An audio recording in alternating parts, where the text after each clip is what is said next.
Finance Committee, can we all rise for the Pledge of Allegiance, please?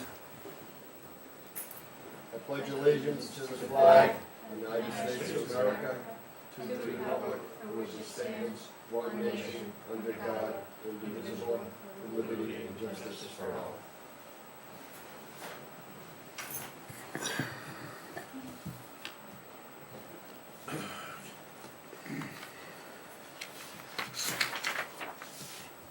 For the agenda tonight, I'm going to take Lori out of turn if you guys are all right with that, because she's got a quick thing, and ladies before gentlemen, and so forth and so on. Hi Lori, how are you? Good, how are you? Good. Okay, so I would like for the town to adopt Mass General Law, Chapter 60, Chapter 40, Section 22F, which allows us to fix reasonable rates or reasonable fees for licenses, permits, and certificates. But in particular, I would like to increase the municipal lien certificates from $25 up to $50. We receive requests typically from an attorney's office when a home is either being sold or refinanced. And this is just to give them notice of what's owed, if anything, for taxes on that property. And then it's all part of the closing costs that the attorneys put together.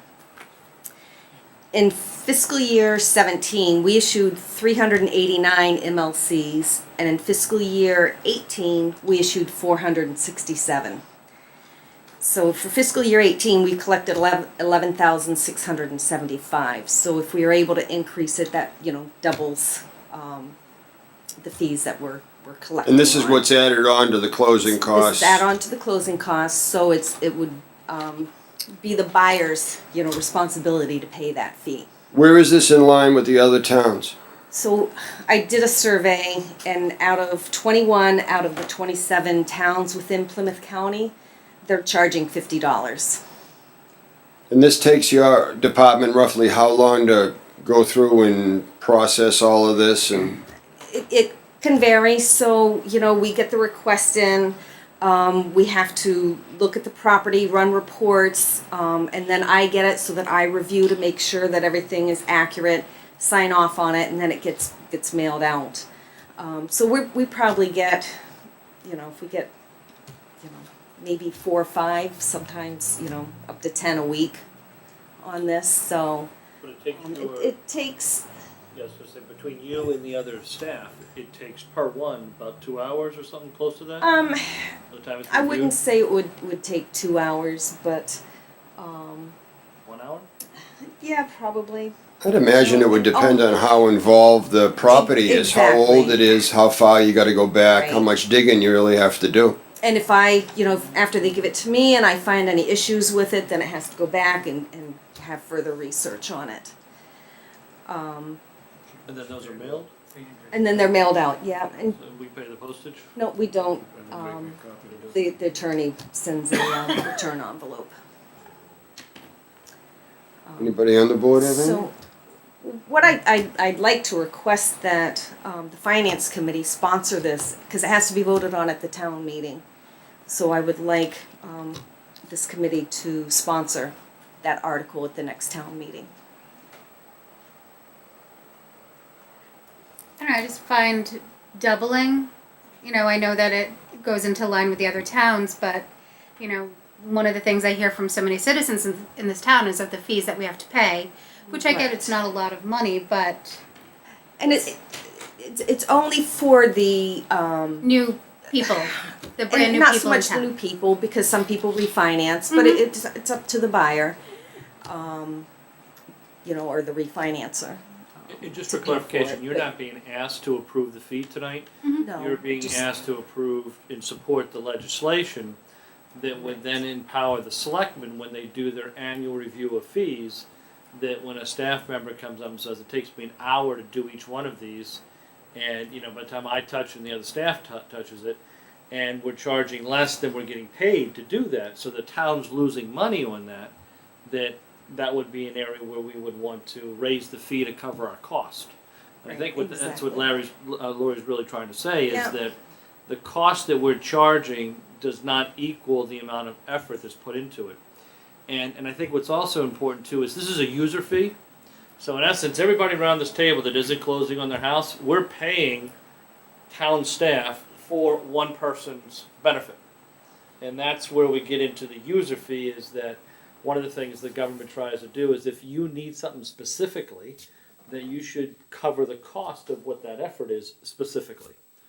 And that's where I think Lori's focusing on right now. Right, and I think, we should also emphasize that, we're not just gonna go and just raise, fees, as Michael was saying, the Board of Selectmen would have to approve any fees that would get raised, but in particular, I'm just looking for the MLC fee to increase.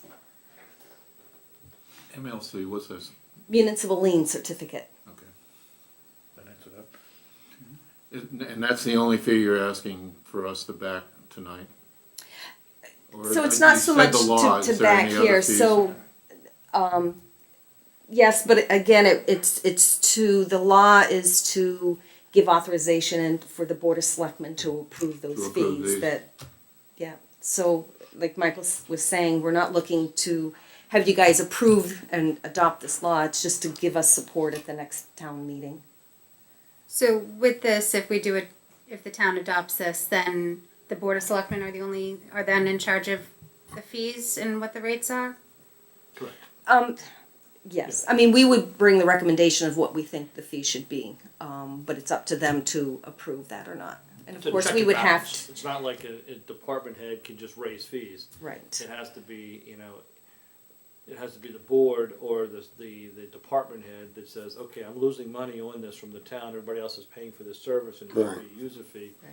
And Lori would then bring that to the selectmen and she's just giving the specifics of the one that she wants to change Right. because she feels that all the taxpayers are paying for something that's benefiting individuals. No, in the MLC I can understand and, to be in line with the other towns. I just, once again, just thinking of all the citizens in the town, and I know that there's been talk about, the dump stickers and prices of that and things like that. So I'm just, I don't want to open a Pandora's box. I don't want to support something that's going to open a Pandora's box with fees. This would not cover dump fees, selectmen already have the authority to do that. Okay. This is really focused on finance, license, service charges. It's really focused on the service charges, which is what the MLC is. It's a service Right. charge for that. That's what that's focused on. From a license standpoint, like when the Board of Health or that board then recommends that to the selectmen, and that gets approved separately. So this isn't for all fees in the town. This is really just kind of drilled down to licenses and service charges that haven't been updated since eons, and that's what we're trying to do. But Right. again, all those other fees not part of this discussion, not part of this authorization, not part of this regulation. And, we would certainly have to provide support to the Board of Selectmen as to why we think the fees should be raised and to ensure that it's not, a drastic increase. It has to be reasonable. I mean, a different situation is, we recently had Tom Walsh upgrade all of the ambulance fees. And, going back and analyzing what his costs are to maintain and run the department. Also looking at what other towns are charging. He made a presentation to the Board of Selectmen. The Board of Selectmen implemented that change, but that was tied into an ambulance fund, which is a different regulation. Lori's piece here for municipal lien certificate is kind of in a narrow window that right now it's unclear how those fees get raised, and that's why she's proposing this legislation. Did I say that right?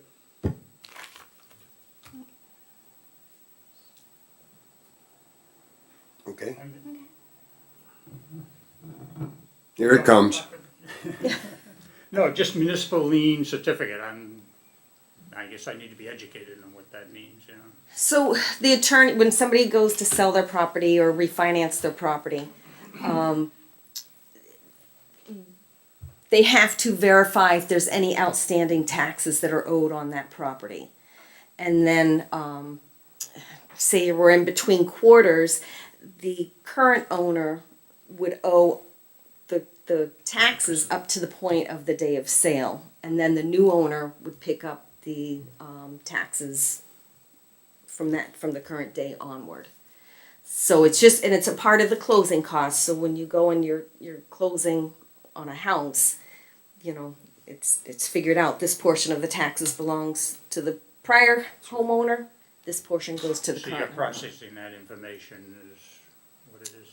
Right, it's a legal document that we have to provide to them. Because when a bank's loaning money, the bank wants to be first in line, and they are first in line unless there's any previous taxes that That's are owed. right.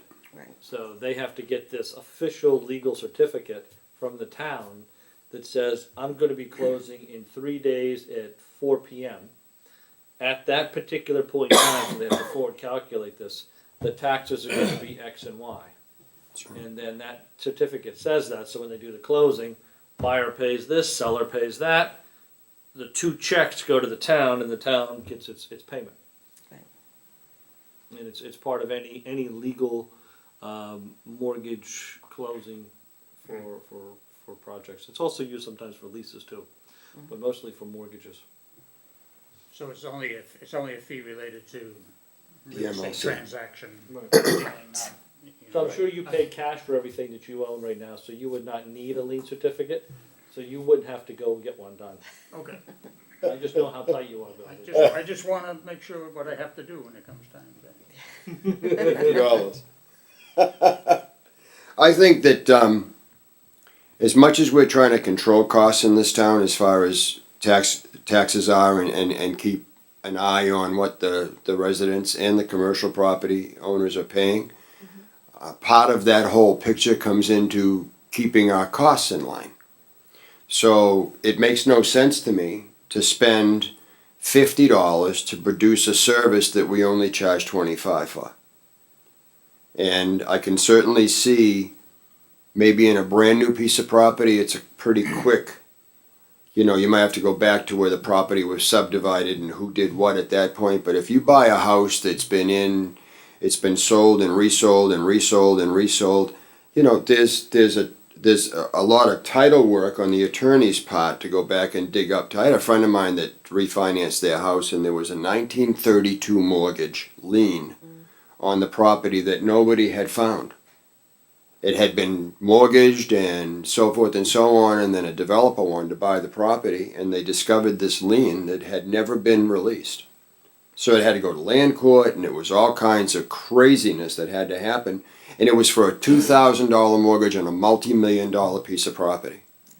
But it had never been signed off on. And of course, all the parties were long dead. So it had to go to land court to get cleared up.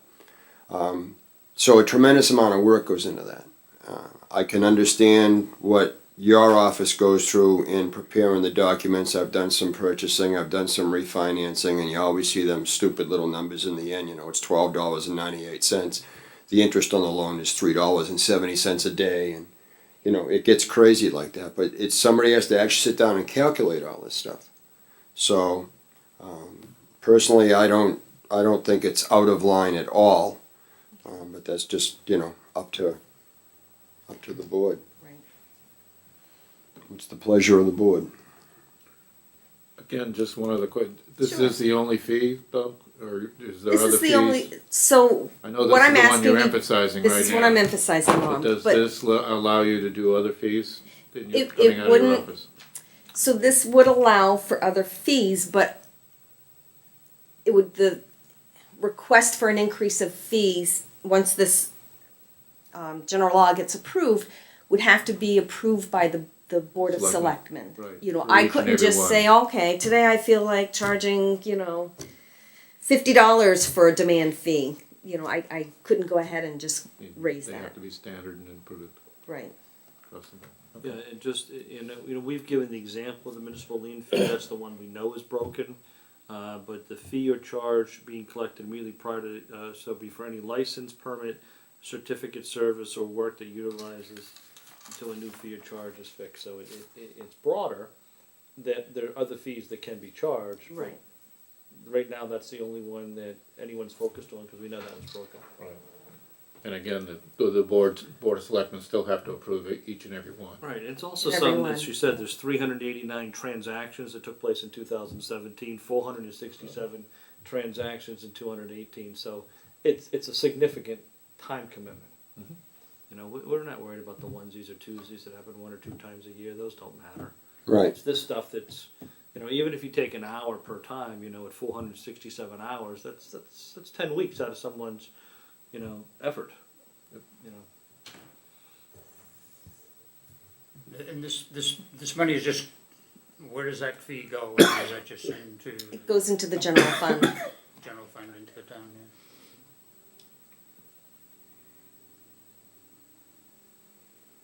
Bill, it's paying for your new name tag. Is that? Paid for your new name tag. I know who I am now, and I, Cover the lights that are on top of us now, that's right. and the cable. But yes, it goes to the general fund. So again, I'm just, you know, requesting the support of the board at the annual town meeting to get this law adopted. Yeah, it's one of the things that Laura and I talked about is that where we have different laws that will be adopted that tie into finance, and again, this is chapter 40, section 22F, we think it's appropriate to run that through the finance committee because it's a financial regulation. And if the finance committee supports it, then, you know, we'll put it on the warrant from the finance committee. If right now, currently, if fees are gonna be changed, how is that done? Is that through town meeting? So. This one, yeah, go ahead. So, once this law is adopted, then we'd have to go to a Board of Selectmen Right, meeting. but currently, without this law, what do we do to change fees? We don't. We don't. Yeah, I mean, there's probably a way to go through and have this as a separate article at town meeting to do something like that, but it's an archaic way of running a organization. You know what I mean? I think what you're asking for is for the board, the finance committee to support you getting this on the warrant so that the town can adopt this rule. Correct. So we're not voting on the increase, we're voting No, I on the support I to get understand that, it. I'm It's just- gonna still go before town meeting. I know the law will, I was just asking how currently things are done. That And then was- if that's approved at town meeting, then the selectmen can set these rates. And if you have more questions, we can come back in another meeting. I think Lauren just wanted to get it on your radar screen, and I wanted to share with you the different philosophy that, you know, where it's financial acts that we're adopting or proposing to adopt, is that now that you guys are more active, we want to run these things through you. And if you're supportive of it, then it makes sense for the finance committee to support this, because it's good for the town. It makes sense for the town. And if it doesn't, then you don't support it. Simple as that. I think I had mentioned to you on the phone that because I didn't know what we'd have tonight for people and it was such short notice, we did it as a revised agenda. Right. I'd like to entertain a motion to either continue or table until the next finance committee meeting when we have maybe Joe and John is here and we can just run through this one more time and also gives everybody a chance to know what we're trying to do. Yeah, I would In like case more- anybody wants to come in with a baseball bat and, you know, beat up the finance committee. I'd be I'll more than direct happy them- to come back. I'll direct them to Michael. Yeah, they can beat me up again. I like getting beaten up. That's what I was thinking, just having a general discussion Yeah, amongst ourselves, so that's- I become more familiar with the whole Yeah. thing. Yeah, I mean, I'm reading it quickly here on my phone, and you know, it's like Right. okay. So that's, because it was such short notice, actually, Lori had sent me an email and asked if I could put it on the next finance committee meeting, not tonight. But because it was on Monday, I had called her up and I says, I can do a revision, we're still 48 hours in advance, if you can make it Thursday night. And she said that would be great, but I also said I'd like to postpone any decision until we have everybody here and a little more time for everyone to know what we're up to. Absolutely. That's what I was thinking. So I would entertain a I motion make a motion to table until the next meeting. A motion to table made and seconded. Any further discussion? All those in favor? Aye. Aye. Any opposed? Carried. We have tabled this until the next finance committee meeting, which we have not set that date yet, but I will send you an email and let you know. All right. Laurie. Thank you very much. It's like, That should be We plenty have of time. a discussion before that meeting? or- Yes. Well, we can't really have a discussion with a quorum, but we can have an information time to figure out. I think John Carter, where he's in real estate, he would be best to sit back and tell us exactly what's going on, so. The next order of business is a discussion and update with Mr. Siedenkoff and Mr. Woods, the Town of Carver Operations and Maintenance Department. Gentlemen, good evening. Thank you. Did you finally get cleaned up from the or the winter storms of last year? Believe it or not, there's still bits and pieces of. I would believe that. Yeah, we were in Save Rehab the last couple of days doing some cleanup down there. Crazy. You can come by my yard if you want and do the. Have you ever seen it this Just in bad? the last one. Have you ever seen it this bad, or it's been a long time since you've seen it this bad? That's the worst storm I've ever worked in. Really? Gonna be close. Yeah. There's trees that came down by Sampson. That was pretty wild. It was all wild. I think the Where big did they shock, go? They get trucked up for firewood for somebody? It was that's, stacked. a lot of it's pine. Residents just come along and take it usually, yeah. Yeah, I think the big shock was the amount of giant pine trees that snapped Yeah. and where they snapped. Yeah. I know from conservation, we got called out to a bunch of places that were near the wetlands. People wanted to take the trees down because they were scared.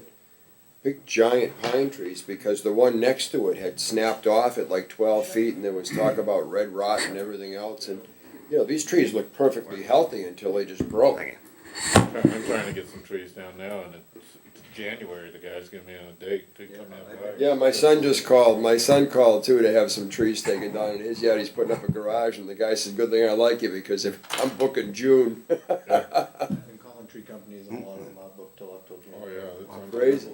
See the one on South Meadow Street still laying on There we go. the side of a house? You Yeah, see there that is one? actually, yeah, that's right. It seems like an easy one to get down, but. That might be an insurance problem. There we go. More so than anything. I think it's coming up. Yeah. All right, good evening. For those of you that don't know us, I'm Dave Seentoff, Director of Operations for the Operations and Maintenance Department, and Deputy Director John Woods, seated over there. So what I've handed you, and I'll go over, is just seeing how our department is fairly new. It's a brief overview of who we are, what we do, and what we've been up to since our inception last year. So if you'd like, I can start to go over that, and I tried to keep it as brief as possible. It's a little lengthy, but I would say certainly feel free if you have any questions, just stop me, and I can answer them on the spot, or you can save them till the end, whatever you choose. We'll roll with it. So the Operations and Maintenance Department came to full fruition in July of 2018. It consolidated school and townwide services of school facilities, town buildings and grounds, and DPW services. The department has oversight of all municipal buildings, their infrastructure, and operating systems. This includes 2 school buildings, 1 school administration building, bus transportation garage, town hall, town library, EMS building, police station, 3 fire stations, the Atwood House, the DPW complex, and the North Carver Water Department building. It is responsible for maintaining all necessary permitting and code enforcements within their respective areas. It has responsibility for daily maintenance, preventative maintenance, and projecting out a 20-year capital improvement action plan. It maintains all town-owned properties that the buildings occupy, as well as numerous outbuildings for wells, repeater sites, etc. It maintains 4 cemeteries, with 3 still actively operating.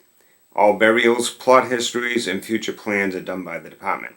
All recreation fields are maintained by the department, with the exception of a few that are handled by their respective leagues. That being Little League maintains some of that; they take care of their own mowing and things of that nature. All public town roads are overseen by the department. Carver is roughly 40 square miles of land and road space. Oversight includes all road maintenance during the summer, which involves sweeping, mowing, patching, anything that comes up along that way with drainage, things of that nature. And winter operations include sanding, snow plowing, and also patching. Chapter 90 funds allow us for annual road paving improvement plan, and earth removal also funds areas in need of road improvement. A stormwater management plan is also done with the department in coordination with engineering firms' recommendations. The department is comprised of 1 director, 1 deputy director, 1 DPW foreman, 2 equipment operators, 3 truck driver laborers, 1 fields and grounds specialist, 1 head mechanic, 1 mechanic, 3 maintenance technicians, and 2 custodians. 7 of this staff are also on-call firefighters for the town. The director also has oversight of 10 school-employed custodians. So the custodians in the schools are still school department employees. They did not break out into the newly formed department. They remained as school employees. However, they are under my supervision. Can I just jump in there, Dave? Because I Yep. think that this is important, this paragraph, is that, when you look at it, we have one person maintaining all of the fields and grounds for all of the school buildings. Now, the reason why I'm focusing on that right now is because I'm going to be proposing in our budget that needs to change for next year. I was just gonna ask this question, you run this whole town on this? Yes. That is it. There aren't like 12 other guys in pickup trucks hidden in the back corner someplace that comes out, just the workers? If they are, we're not paying them, and they come out at night. So you do everything we see DPW do in this town, aside from snow plowing, cause you use contractors. But all the maintenance, all the town maintenance and the road repairs and all this stuff is done with this group. Correct. So you look at it, there's 6 I had no people- idea. There's 6 people out on the streets, plus the groundskeeper. Those 6 people is a DPW foreman, 2 equipment operators, 3 truck driver laborers. Those are the 6 that are out there maintaining the town on a day-to-day basis. When you look at the other ones, again, I just started talking about the fields and grounds, it's only 1 person. We have 2 mechanics. The 3 maintenance technicians is 1 for each of the schools, plus 1 for all the town buildings. And then we have 2 custodians for the town. That's what you're dealing, and those are the inside people. And then, again, going back to the outside people, you got 6 people maintaining the outside plus the fields. And correct me if I'm wrong, Dave, your 2 mechanics also maintain all the police vehicles, am I That's correct. correct? They do all emergency vehicles, so they do all the DPW vehicles. And they've had additional stuff brought on by everything that came from me with the schools, where I came from the school side. The vehicles I brought over now were introduced into their maintenance fleet, but they also take care of all police vehicles, all fire vehicles, ambulances, and all the department vehicles from town hall, building inspector, things. Board of Do we have a Health. count on how many vehicles the town, We have full inventory of all that. We tell you by truck model, years, everything. now do they also do the heavy equipment, or Yes, they do the heavy trucks also, yes, including all the fire apparatus? yes. The only times we have specialized services with the fire that may have to be sent out for some special pump issue. But short of anything special, brakes, oil Right. changes, regular mechanical stuff, they do all the fire department. All of the other stuff, they'll even replace transmissions. I knew about the police vehicles from the chief, because he had told me that, Yep, and actually the head mechanic is emergency vehicle certified to work on those vehicles. Emergency vehicle technician. well, Not much time to sleep. No. there's apparently no time for that. I was just thinking, Not much time for lunch by the looks of things. No, they stay busy. Like right now, we are getting ready for winter. They're working on sanders, they're working on plows in between the maintenance that comes in on the vehicles as well, on the fleet. And I'll say in my experience, I don't think I know I haven't seen a public works department and operations maintenance department that every person in the department puts in a full day and then some. There's no slackers in this group, because there couldn't be. With 6 people to maintain this town, it No, just they- is impossible to do it. So they're all hard workers doing what they do. And, I think Dave mentioned in the first paragraph is the fact that we were able to consolidate different people, different unions together that are working hand in hand with no issues, is a testament to these 2 guys, to the leadership, and to the men and women that work for them making this happen. So, part of that is, as we've done the merger, we knew what the struggle was with the departments before. Where we'd have Dave Siegentoff heading up all facilities, and he'd be in a tieback suit, going out and cleaning the sludge plant out.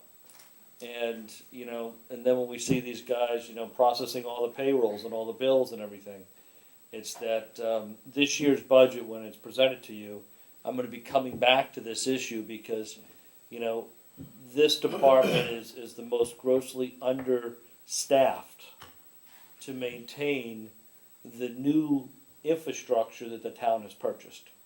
And it's something that knew when we went forward to buy this equipment, and also these new buildings, that the sophistications of the buildings increase, and that we were gonna have to increase staff.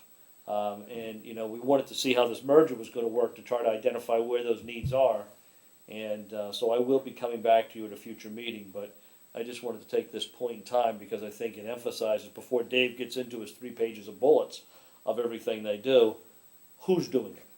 I think I had asked that the last time that you guys came last year. I asked about the new technology and the new schools and stuff like that. So, you know, there is a learning curve to all of that also.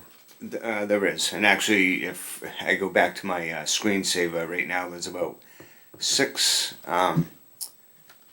websites on there that are shortcuts to operating systems just for the elementary school. Lighting, the HVAC system. Sure. Everything is automated. So we're still ongoing with the training of that. Yeah, it's definitely not your grandfather's school. No. Yeah, no. Years ago, your head custodian pretty much ran your school. He knew how to add water to the boilers, knew how to hit a reset button. Now we're truly in the day and age where you need a building operator for that building. Yeah. From Dave's laptop right there, or his cell phone, he can flip on the lights at the new athletic field down at the middle high school. He can adjust the temperatures or the lighting in the elementary school in any one of the rooms. And that's just where our technology is. He can monitor the boilers and what the temperature is in everything right now.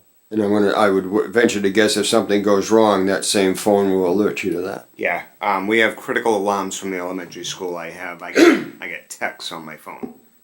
So if that would be for heating failures, walk-in freezer, walk-in cooler, well pumps, issue with the chemical feeds. So all those critical alarms are tied to a text that I get. Because you needed one more thing to do. You just didn't quite have enough yet. Should have given the phone to John. Definitely don't sleep. You know, that only goes off, those alarms only go off on Thanksgiving, Christmas. At New 2 in the Year's. morning, yes. I was in the heating business for 20 years. There wasn't a Christmas morning that I was home, ever. Yeah. Okay, so the next, all the bullets, basically, I kept it to large projects. It looks lengthy, but as you drive around town, you see we've had some large projects over the last couple of years. So I just kind of wanted to highlight them just so you're aware of where our time has been spent. So I sat on the building committee, the technical review committee, for the opening and the maintenance of the new 21,000 square foot fire department headquarters along with the training facility. This was a $9 million project that was completed under budget. I refrain from saying it was on time because we ran a little late to make sure some things got done accordingly, and that was the consensus with the committee, that we wanted to make sure versus hitting a deadline that things were done correct, and they were. That building, we have had, like any building, a couple minor issues, but they've been dealt with. Overall, that building has been great. Very pleased with it. I think the occupants of it, the fire department, the chief, the deputies, are all very, very happy. That's going to be a building that serves us well for many, many years. That's our main objective with everything we're building in town now, is the longevity of it, the purpose of it. What are we building for now, and what are we building for the future? Not only size-wise, but equipment-wise. There's a lot of thought that goes into these buildings. Not saying it's perfect, but we strive to do the best we can for the community with the tax dollars we're spending.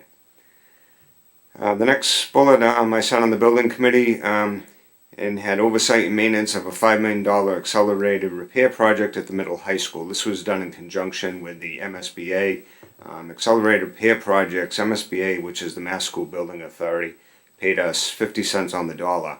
And what we were able to do was on the middle high school, We replaced a 30-year-old roof. We replaced all new windows and exterior doors.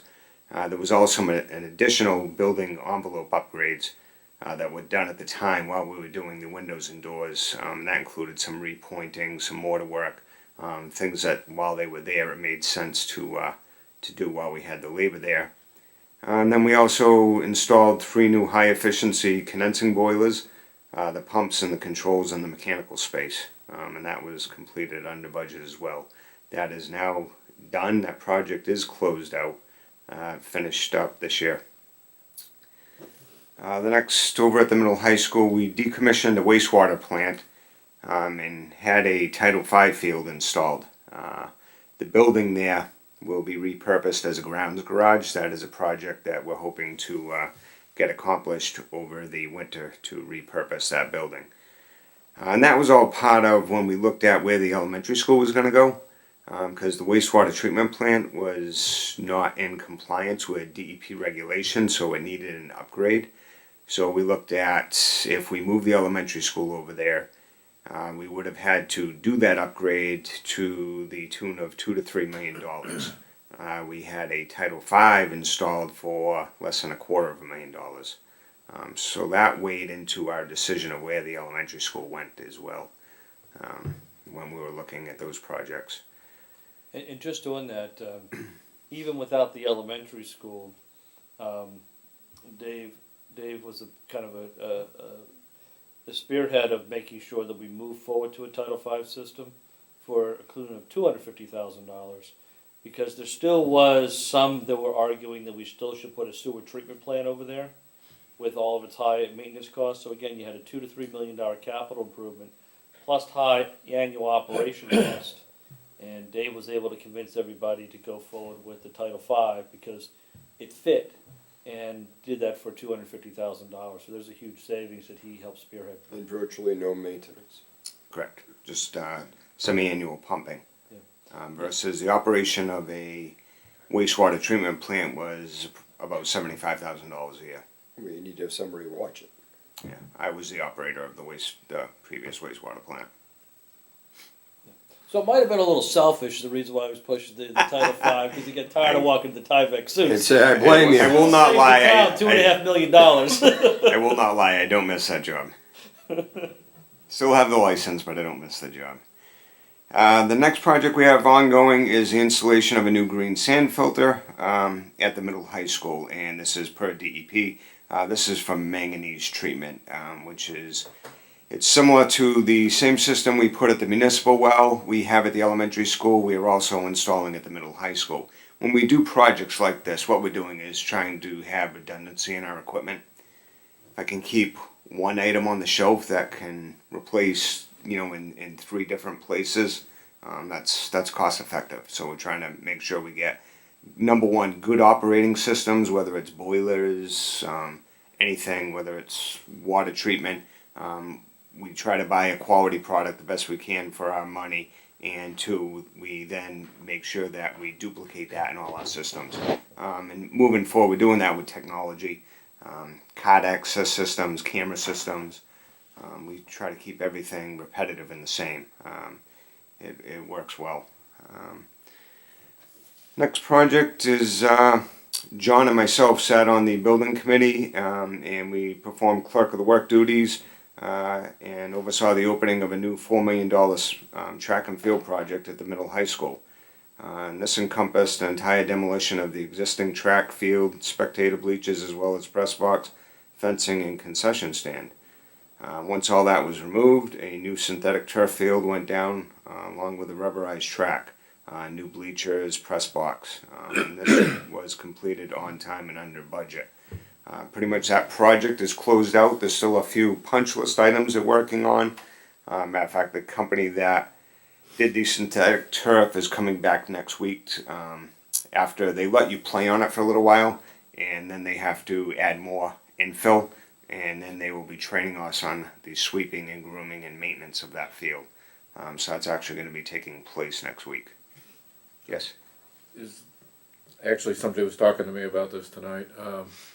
Is there gonna be a concession stand eventually down there? And I've also read it on the Facebook. And I know the hope of the, it's the Boosters Club, that runs that.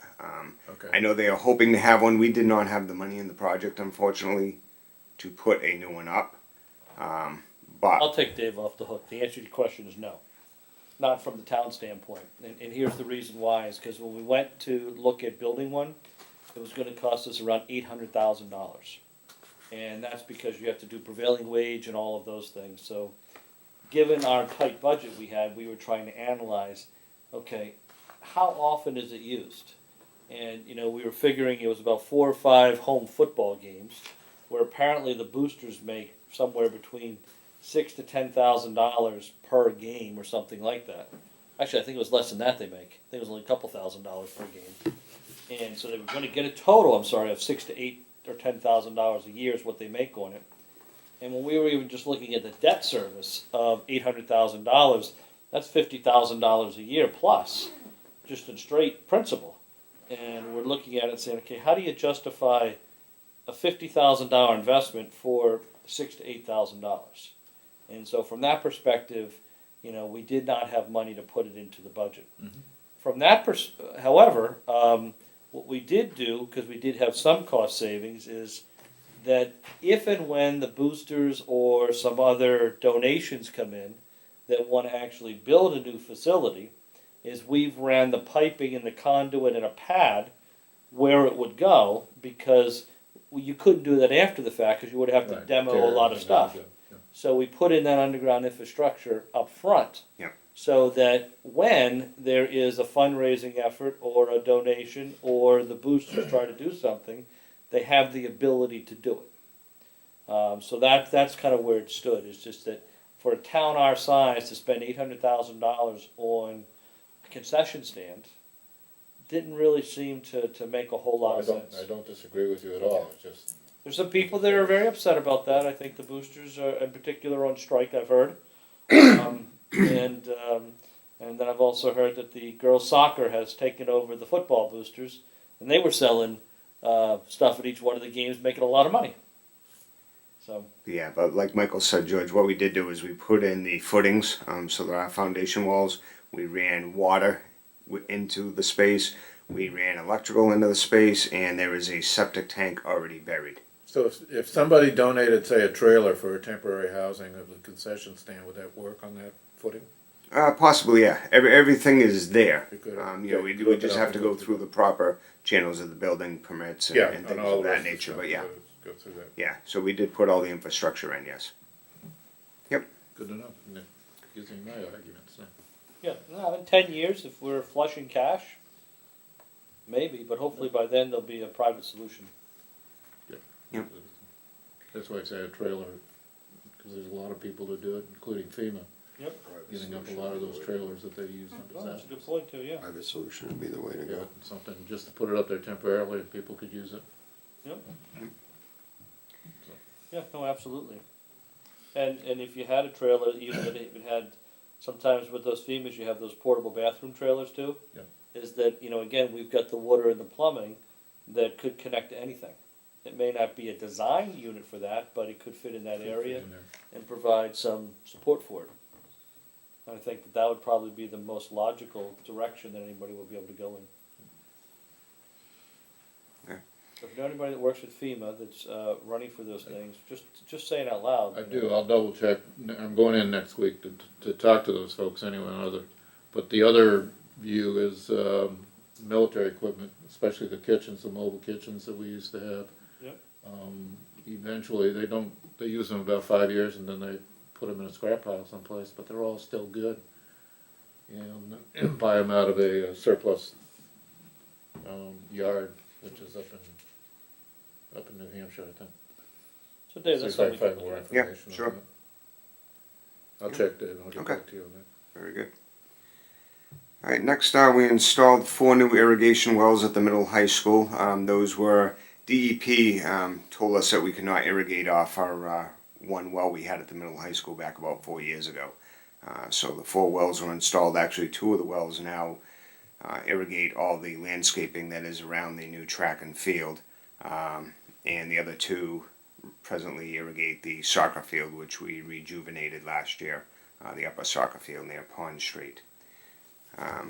Next, I sat on the building committee, the technical review committee of the new elementary school, which is 112,350 square feet. Phase 1 work is completed. We have substantial completion on that. We're actually down to just a few punch list items. And Phase 2 work is ongoing. Phase 2 work is basically all the fields that are done. As if you drive by, you'll notice. The softball fields are done. The loom is spread. It has been hydro-seeded. They are working on, I think they've finished pretty much the 6 small soccer fields. The outdoor basketball court, the asphalt is down. That probably will not get painted until the spring because I think we're past the point that we can do certain things there. They need, I believe it's 48 hours of above 50 degrees to guarantee the acrylic paint. So those things will go to the spring. So there's going to be work left there in the spring, but they will be back to complete it. They will not walk away. They owe us 2 growing seasons of grass, so they did everything they did not get down on the athletic fields this year. 2 growing seasons of spring and fall next year, so they own all that. So that project has gone well. We were able to do a lot with that project. Part of it was, within that project, we were able to run a dark fiber line that comes out of Plymouth now, and what that did, it enabled us to connect everything from the middle high school to the elementary school and everything in between. So along the route, we picked up the fire station headquarters, town hall, library, police station, EMS. So that greatly expanded our bandwidth and our speed. And it enables us to consolidate our servers. If we're going to get real technical, I'll have to have our IT director answer those questions. That's his specialty. Go get someone of the kids out of the 6th grade that come in and tell I'm us sure all they can how to explain do it a that lot too. better than I can, Alan. Let me just jump on that because I just want to put a little more color in this. In the context behind this is we were able to save a lot of money with this project. And the design team, the technical review team that Dave was on, with others, really paid attention to every nail put into the building. As a result, our contingencies that we use, there's normally about 3 to 5% is what you have for non-owner or non-owner contingency. We're just slightly over 1%. So we really held that back. What we did is we did utilize some of that money to further enhance the building from a town-wide standpoint. Right now, in some of our older buildings, we had closets that were used as computer server rooms. Servers create a lot of heat. That's right. If they're not properly air conditioned with raised floors and everything, they don't last long, they overheat, you have failure. So what we have strategically done is, with some of the money that we save, as Dave mentioned, we ran dark fiber out of the elementary school, which means that the new elementary school's data center is now the hub for the entire town. Out of that hub, just like spokes of a wheel, is where this dark fiber comes to connect all these buildings. In that, all of our servers end up going back to the elementary school, and all of our switches that are back there. So as part of the elementary school, due to the savings we had, we were able to reinvest that into town-wide infrastructure that needed to be upgraded anyway, and now it was done in the most efficient and effective way possible because it's now part of that new project. And so, as Dave said, I just want you to, kind of understand there's a lot of stuff that happened out of that project that benefited the whole town, Right. given the strong management we had for the whole building. That project has gone very well. As Michael said, it is on time and under budget. Proud to say. And seeing how those projects are closed out, and Michael thought I was bored, I'm on the building committee and the tech review committee for the new police station. So right now, presently, we are working with the architect on plans for the building and site location. So that is ongoing. Next bulletin was we had contracted with Dude Solutions, and we have had a full building analysis done on all town buildings. What this information will do for us is they created maintenance software which will plan all necessary building, equipment, and maintenance, as well as life cycle expenditures for capital planning for the next 20 years. The maintenance and repair request portion of this will be implemented by the end of December. So what that means is anybody in town now, instead of making a phone call and saying, hey, it's cold in my room, they'll be able to just go online, submit a request. That'll come into a work order on my desk. I can then send it off where it needs to go. Everything is tracked. They'll get a response. Who's fixing it, when it'll be done. If we need to wait, they can know versus wondering if I need to order a part. So it's going to kind of be lifetime data. So I think that's a huge upgrade. And the back portion of it was they came in and, as I said, did the full inventory of the buildings. That was about a 4-month analysis. So all that data is compiled now, and that is coming out, and that's what generated our maintenance plan. So they inventoried all our equipment and said, okay, this building has 7 rooftop units. You should be changing filters quarterly. You should be checking belts. So those are what generate our maintenance. So that's what our technicians will be getting once a week. They'll be handed their work slips, and they'll be able to actually do them on their phone. They can check them off when they're completed. It'll come back to me, and we'll have all that data compiled. And that's also going to help us with our 20-year capital plan projections, because they give you life cycle expectancies on all the equipment. So that's going to be a huge tool as far as forecasting. Now, that being said, it's not black and white, as we know mechanical things break here and there, but I think it gives us a much better handle on just guessing. So that's a huge tool. Yeah.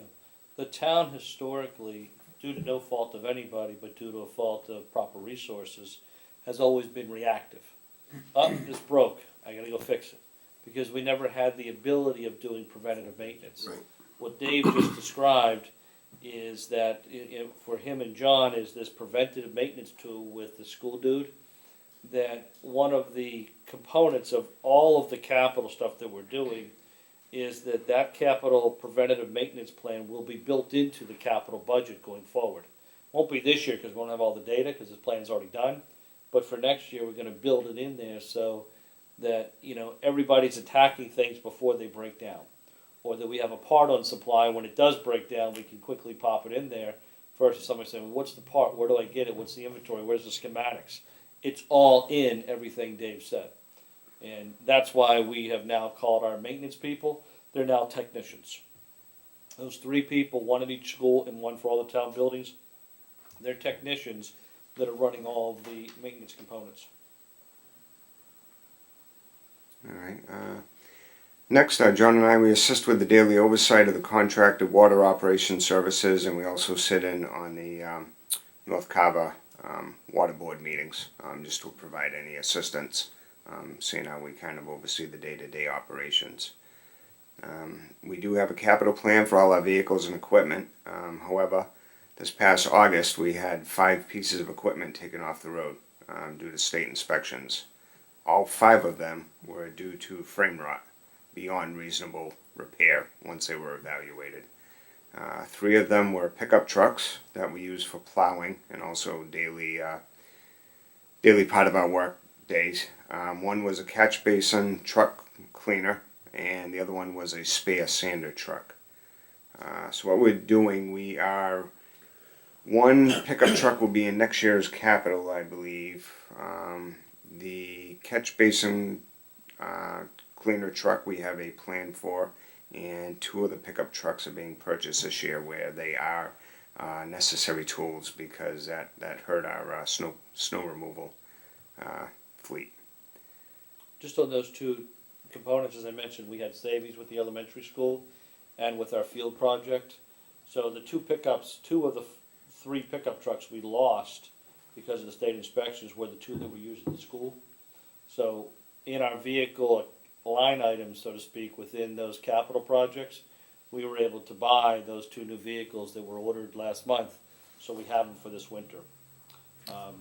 Our mechanics do a phenomenal job trying to keep everything together, but the inspector came in, he saw too much bubble gum, too much Gorilla Tape, and he said that's enough, so I had to pull them off the road.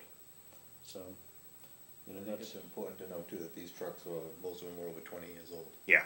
So, Yeah. They were a couple of years old. They've been on the fleet for a while.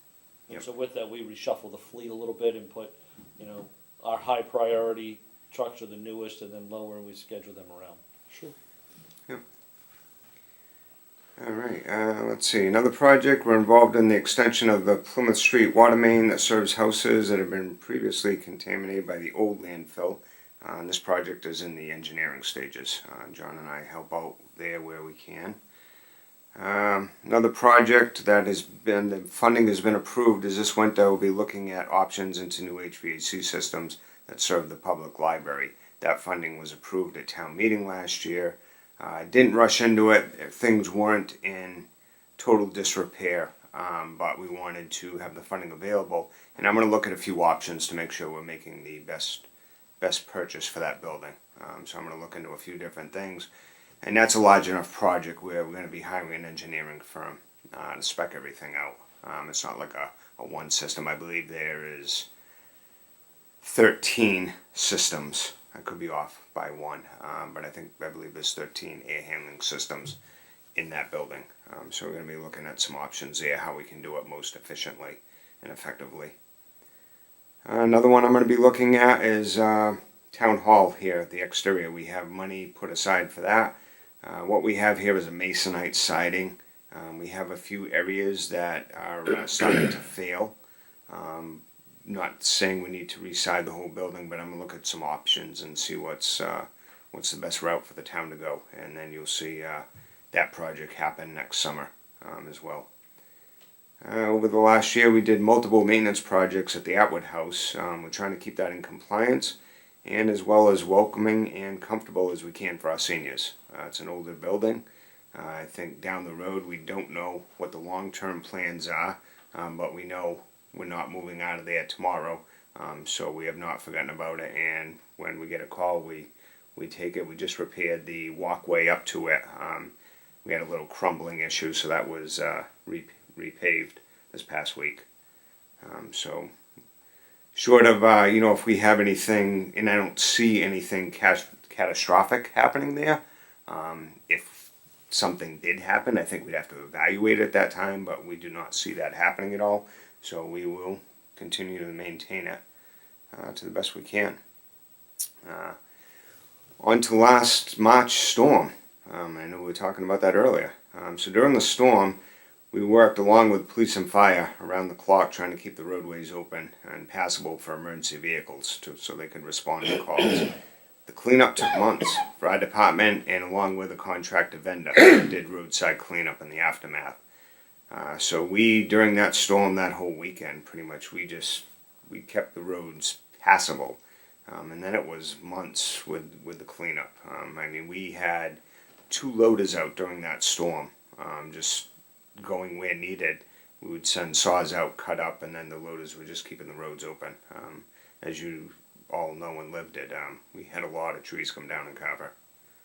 A tremendous amount. And that is, FEMA does not act fast, as we know. They've been hit with multiple things around the nation as well, but hopefully we will be seeing some type of reimbursement for portions of that somewhere in the future. We have Tom Walsh compiled all that data from our department and every department that was involved, and Tom spearheads that. So he has all that data, and I know it has been submitted. Yep. Okay, on the roads. So this year, a section of South Main, all of Indian Street, Weston Street, and Frank Street were paved using our pavement management program and Chapter 90 funding. These projects total $575,000. That's what was done with Chapter 90 money. And then earth removal funded. We did a large drainage and paving job as a result of the drainage job on Mayflower Road. And then also we used the funds to do line painting around the town and other road repairs. And that was approximately $78,000 of earth removal money that funded those projects. Now, despite Facebook, where everybody can go to get all the facts of what's happening in Carver, I don't arbitrarily pick which streets get paved. So if I don't like you, it doesn't mean you're last on the list. As said on here, we have a pavement management program where John and Dave several years ago had a consultant come in and they were part of it and analyzed every street in the community to determine what its useful life was and where it was on a repair standpoint, and also on usage too. So it's, a back road is going to have a higher need than a main road that's there. So out of that program, that's how these streets are selected, and it's done through a priority process based upon the need. So in case you read something different on Facebook, now you know the truth. No, that being said, it's still gonna be who you like and who you don't like. Well, of course, yes. Doesn't matter. But thank you for that. Also, we did numerous drainage improvements around the town on roadways. Many also assisted improving drainage, which affected homeowners' properties, and that's part of what that Mayflower Road encumbered. We had a homeowner that had a flooding issue on their property, so we were able to improve the drainage, and that came out a successful project, from what I understand. It was. And he had been waiting many years, like someone that's staring at me right now. So much for the who you know. Talk after. And then moving on, so through capital outlay funding, we were able to purchase a new front end loader this past year, and that replaced our 20-year-old loader that served us well. But it was time to upgrade, and that is our main piece of equipment. We need that for storms. That's the one piece of equipment that loads all our sanders, and like I said, we also, with that now, we have a attachments that will make it a multi-use piece of equipment. If we get a bad storm, we actually have a snow pusher for that as well. Would you buy what kind of machine? It's a John Deere, same as we had, same model and everything. Yep. So that is our backbone in weather. So it was time to upgrade that, because if that went down, we'd be in trouble, and we didn't want to be there. It was maintained well and it served us well, but the next one will make sure it does the same. Also, we bought a large commercial mower, and that has greatly improved our efficiency in mowing of all our large athletic fields and recreation fields. What we did is we bought a Toro mower that will cut a 14-foot path in one swipe. So that takes care of the 26 acres of athletic fields at the middle high school. We use it on the Purchase Street field, and it will be used on the new elementary school fields when those open up next year. So that has taken, basically you could put one person in a 60-inch deck, and by the time they were done mowing the middle high school, it was time to stop back where you started, because it grows that well in a good summer. Now that complex is cut in under a day. So that we look at means and methods and how we can improve our efficiency with the people we have, and that was one way we did it. Also this past year through capital, we replaced the head mechanic service truck with a plow, and also the deputy director's truck with a plow. And that kind of is, I'm done with the highlights of what we did. Moving on, I'd like to say now that we feel we need two positions that would significantly increase our overall operations. One would be to add an additional full-time truck driver laborer to the department. This would be an additional to our understaffed workforce that are on the roads and grounds daily, as we spoke about earlier. And the other position would be for a part-time administrative assistant to the deputy director and the director. This would offer much relief in the office administrative end of things that both directors now perform, which includes payroll, billing, invoicing, scheduling, etc. As much as John and I love doing paperwork, it absorbs a large part of our time. So if we could get some relief on that, that would be a huge asset to the department. And next, that brings us to budget line items we're looking to increase this year. The first one being uniforms and allowance. We need to increase this by $9,000. The reason for this increase is due to numerous licenses that equipment operators are required to hold and new regulations that mandate DOT physicals for everyone, along with the continuing education units that must be maintained in order to hold those licenses. Also, we have added additional personnel to the department, and that has also increased this line expenditure. So that is the reason behind the increase for that. The next one is the equipment and maintenance and repair line item. We're looking to increase this by $5,000 due to the fact that we use the snow and ice budget for equipment, like right now, but it really should not be used that way. They would like to not see it used that way. The reason we're using it now is things that are needed for sanders and plows we will purchase now, but they would only like to see that used as an emergency fund for repairs during a storm. So if we're not going to be able to pull out of that, I do need the additional money for maintenance and repairs. $5,000 does not go far, as you know, when you're buying parts these days, but I think that would adequately fund us to alleviate that problem. And the last one is the cemetery operating supplies. We're looking for a $5,000 increase in that. And that would just allow us to keep up with the cost of equipment that's needed to maintain the grounds, weed whackers, mowers, etc. The other thing is, John's looked into, it'll allow us to purchase a cremation wall for each cemetery. And this purchase will increase revenue as well as assist in saving space at each cemetery. One of the cemeteries is pretty much full. We're looking at expanding the central cemetery here in the center of town. But John actually has a waiting list on one of the cremation walls already, if we do get it. So I think it would generate revenue, pay for itself. And I think it's a nice option. I think some people look at that as more pleasant. It's each person's choice, but I think some people actually like the thought of it and the option of that cremation wall. So what are they a piece, John? The walls? How much do they cost a piece? Yeah. It's roughly about $8,000. Okay.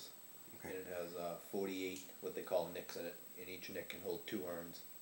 And it would definitely bring in some revenue, and it would definitely save space in the cemeteries. Sure. And like Dave said, I've already had people, when I meet people to go over lots or purchase lots, I give that option that we're going to be putting one in Central hopefully this spring. And like Dave said, I already have 3 people on the waiting list for that, so something I'd like to move forward with. What's the cost of a? A lot. Yeah. A lot if you're a resident. Yeah. If you're a resident, it's $600 for a 4x8 lot. If you're a non-resident, it's $800, and that's whether it's a full burial or a cremation. So the cremation wall is just got like, like a mailbox thing, and they put Yep. Exactly. Yep. with a name on the thing. Yep. They'll have a nameplate. They'll have their own key if they need to, whatever they need, want to do. Why would you need a key to unlock it? To each his own. To each his own. Okay, I won't say On anything. the cemetery, all bets are off. Anything, everybody's reacts different to that kind of thing. So you gotta kind of be open to everything. A couple other points I just want to make is, you look at the cemetery and you see he's got weed whackers up there in parentheses.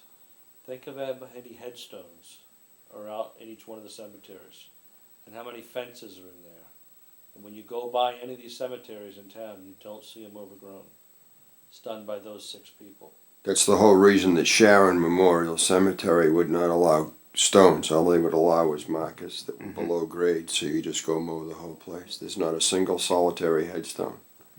Now, in what we that do cemetery. to supplement labor is that occasionally, and it's less and less now, we used to have the inmates come down and help with weed whacking and small stuff, but they're just not available now for whatever reason because they moved them to Bridgewater and other priorities apparently. A few years ago, we did start to add money into the town's budget to hire summer help, as a way of keeping kids out of drugs and keeping them occupied. So, we do assign a couple, kids to the DPW to help them with doing weed whacking and other small stuff. They don't do any heavy machinery, but the small stuff, which, these guys do get to take some vacation too. So we want and we really don't let them take vacation in the winter because we need them to snowplow. So a lot of times they try to take their vacation in the summer, and so we try to supplement some components there. The other thing that Dave mentioned early in the presentation is that keep in mind that our operation and maintenance department is also de facto our fire department during the day. Many of our firemen work out of town, and so they're not here when calls come in today. So when the goes off, the DPW, will drop what they're doing and put on their turnout gear and run to a fire. And again, that's what keeps our town going. So, with that other job, that impacts even more the stuff that they're doing. So you can quickly see how understaffed they are for the amount of work that they're doing, yet due to their hard work and dedication, they're able to make it work. And that's why, as Dave mentioned on the top of this page, is that there is some need for additional staffing, and that's where we're going to put the emphasis this year on our budget as we go forward. Well, that was the whole reason that we really wanted you to come before us, not just because we wanted to get nosy. We wanted to see where you were at and where you'd like to be at. Yep. So that we don't have this crunch time come budget season when we're trying to take in information from every department and they all have a wish list. This makes it much more relaxed, much easier to understand what it is you're trying to accomplish. This is a fabulous presentation, by the way. And you can look at, I have the expense account for the year, and you can look at simple things like the department head salary, and then you guys want to add a part-time administrative assistant, which makes much more sense to have that individual do payroll, billing, invoicing, scheduling, and so forth, than to take your time at your salary level doing the same job when you can be out doing something that is Sure. at your salary level requirement instead of having somebody. Why should you be doing clerical work at an executive pay scale? So, and I'm astounded that you run this department with this amount of people. It just seems like your trucks are everywhere, so I just assumed that this, and here I am in the town, I just assumed that there were more people on this, on DPW and maintenance. Look closely, there's some blow-up dolls in the passenger seat. You're honest to God, I don't think I'd be surprised if you told me that, because I don't know how you do it. Yeah, no, that's a tribute to John and the 13 people that we work with. And it takes all of us. If one person is not working, then we're not able to toe this line. You guys also have an Elgin, you have a sweeper too, don't you? And that's coupled with a dump truck that follows it around to take the... Yeah. Crazy. Dave, do you think a part-time administrative assistant is enough? Or would it be... I mean, we could certainly, in the department, fund. I mean, I shouldn't say fund. I didn't mean to say fund. I meant I could occupy a person full-time, but I felt the part-time approach would help. If they could find the funding for a full-time, we could certainly find the work. Well, just reading through what you do, I can imagine. That's why I'm asking, is part-time enough time? I mean, what would count for part-time work? Anything under 30? No, it's 19 hours and under. 19 hours, is huh? part-time. So, and part of that has to do with benefits too, is that 19 hours we're not purchasing health care, which is another $25,000 a person. So, the beauty how we do our whole budget process is that when you get the final budgets from everybody, it's a balanced budget town-wide, because, part of my job is to meet with all the department heads and reallocate resources so that we can address some of the needs. And here we're putting the priority this year on these needs that, come hell or high water, we're going to find a way of funding these 1.5 people. And in this town we don't really have the luxury to add people on a regular basis, and sometimes at all. But this department has clearly worked itself to the bones and has proven that it needs the people, and the town has given the infrastructure that's increasing their workload, so we have to make sure we don't burn them out any more than we are, and that's what will be coming back. Is there a need for 4 more people in this department? Probably 5 more, It's just what can we afford? For it right now. Yeah. Yeah. And I think the part that works against you is the town is so very well maintained with what you have, and we're all under the assumption that the department is bigger than it is. Right. So, that's gotta come out when we try to fund this and we try to find a way to get you the people you need.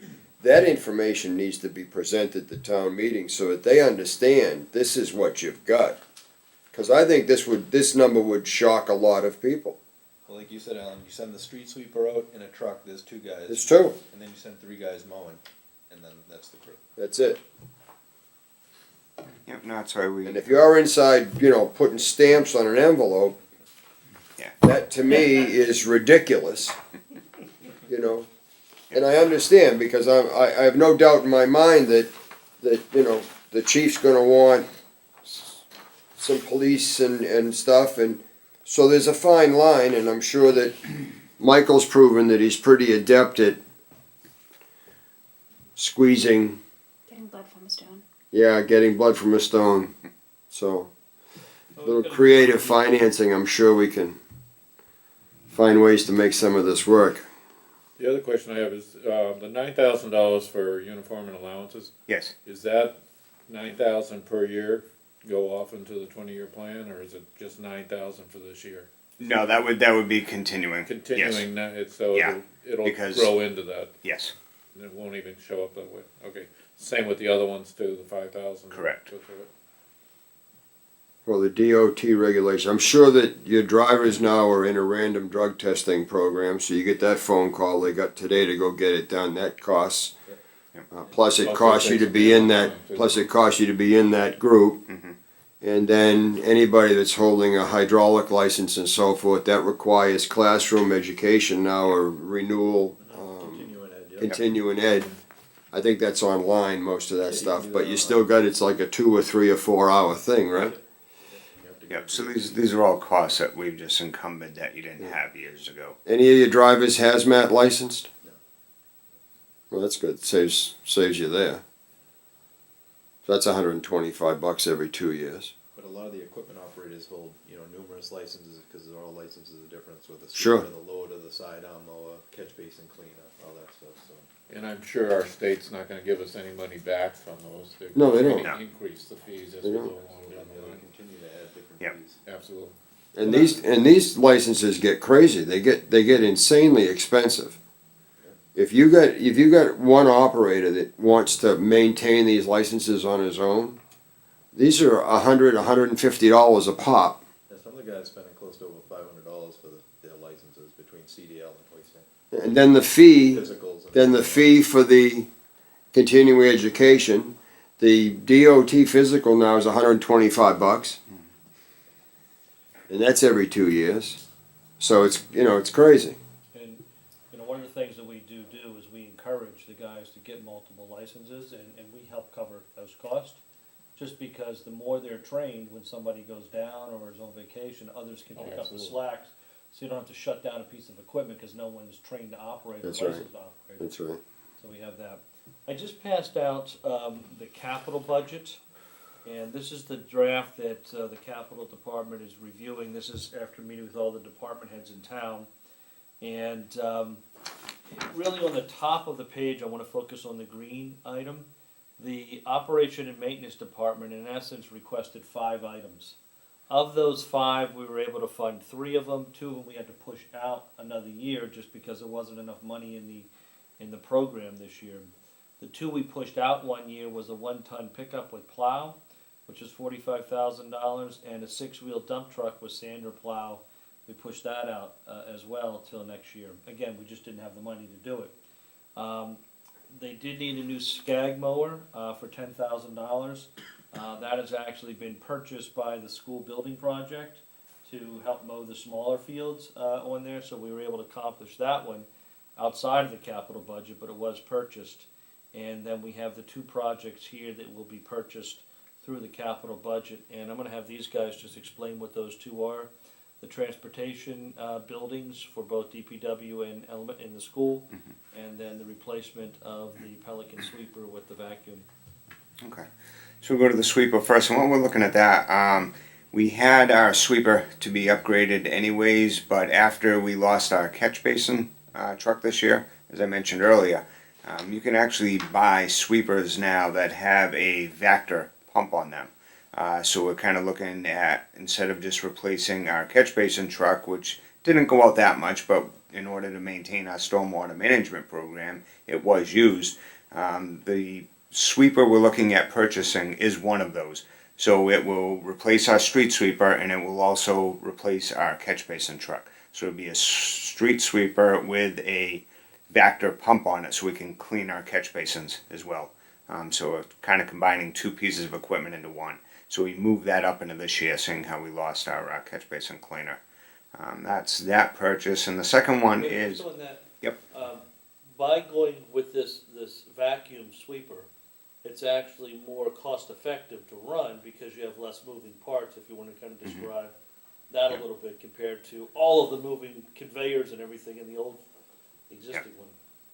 Yeah, so What you bought was a giant vacuum cleaner that has a hose on the end of it to suck out the catch basins. I've seen them all over the place. It's a lot of the towns are going to it now. Yeah. Yeah. You know, it's like Dave said, it's 2-in-1 for the most part. so that's our purchase, and the other one we're looking to move forward through capital is to at our 51 Pond Street, which is our transportation garage, is relighting that building. That has actually very old lighting in that building. I believe that building opened in the 89, I believe. I could be off a year or so, but that actually has metal halide lighting and T12 lighting, fluorescent lighting, and it actually has metal halide wall packs on the exterior for security. So we're looking at doing a full LED lighting upgrade in that building, as well as the office area inside, and the return on investment in that alone is probably, I had a survey done a couple years ago, but it's probably about a 5-year return on investment. And better quality light. Yeah, absolutely. It's much safer. We actually did our DPW garage last year with LED lighting just to make for much better, safer working conditions for the mechanics. And if there's any money left over on that project, we're hoping we can move back into the DPW side of the building and use the rest for that if possible. We'll see where the money comes in. And then, of course, we'll also look into, during this project, are there any rebates available from Eversource or anyone? That's what I was just gonna ask, Yep. is there, like Mass Save, they'll come in your house and look through all your houses, is there anything Yep. for municipal buildings? Yeah, so we'll chase anything we can on that. No. We got one when we did the DPW last year. We got one. There's money available for municipalities, for us right now, but it's not a lot of money. There is a lot of money available for us if we do the Green Communities Act, which we brought up the town meeting before. And in years past, the reason why I would say, I think the last time I checked, 2/3 of the towns in the state have adopted the Greens Community Act. And what they do is they just throw money at you for any type of these upgrades. But with that, there are strings. And the strings are that you needed to upgrade your building code to the new performance code. Now, 5 years ago, there was a difference in there that it would cost more to construct, only on new construction. It wasn't for rehab, it wasn't for anything like that, but when a new house was built, it had to meet a certain energy code. Well, when the town first tried to do that, they were separated. But then the state went through and said, we're gonna throw out the old building code and put in the new building code, which is pretty much identical to what you'd have to adopt here. So it's not like you're losing anything, and what we've seen is the contractors, the professional contractors that are building new homes, even where they go into a town that doesn't have that adopted, they still try to meet those performances anyway because they have a higher sale value, and that's what people are looking at. If the town went forward and did the Community Act, again, a lot more money would flow in our way. And I'm only bringing that up right now, just kind of off the cuff, is that may be something that, we have failed in bringing that to town meeting before. But what I'd like to do is to bring the representatives in from the Green Community Act to the Finance Committee and have you guys kind of shake that program through its analysis to determine if you think it's worth trying again to bring back to town meeting. I know the first time that town tried to do this, Sarah Hewins was promoting it. The next time we did it, we just kind of threw it out there with no real advocate. And if we're gonna do it again, I think it needs to have somebody behind it, needs to have a group of people behind it. And so I would just request or encourage you to take a look at that program. And if you think it's worthwhile moving forward, let's move forward. If you wanna revet it again and find out, nah, it's gonna be too many strings attached to it and too much Big Brother, then we don't bring it back to town meeting. But I just need somebody to take a look at it, some that can, evaluate it with different views on it.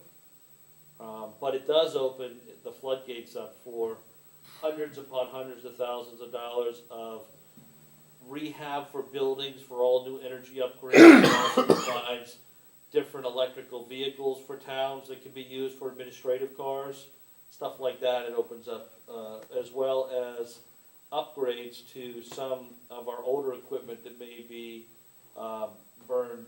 I don't know if we don't really have a need for an EAPUs for any of our equipment, but it opens up things like that. Auxiliary power units for big engines. It's certainly worth looking at. Any place that can save. You know, with the technology, with batteries and stuff, it's just a matter of time before we're gonna wind up with some electric school buses, some electric dump trucks, electric pickup trucks. You know, the technology's coming. I mean, look what Tesla's trying to do with over-the-road vehicles, and then Nikola, which is a hydrogen cell-based over-the-road truck. I mean, I don't see it happening tomorrow by any means, but it's certainly coming. And you know, it's like the solar thing. You know, there are going to be those that are going to get left behind.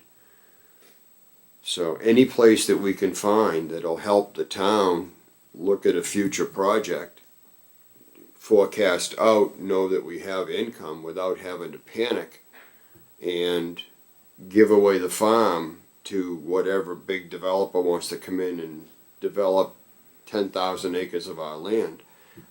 You know, I'd much rather have the controlled growth that's, you know, smarter.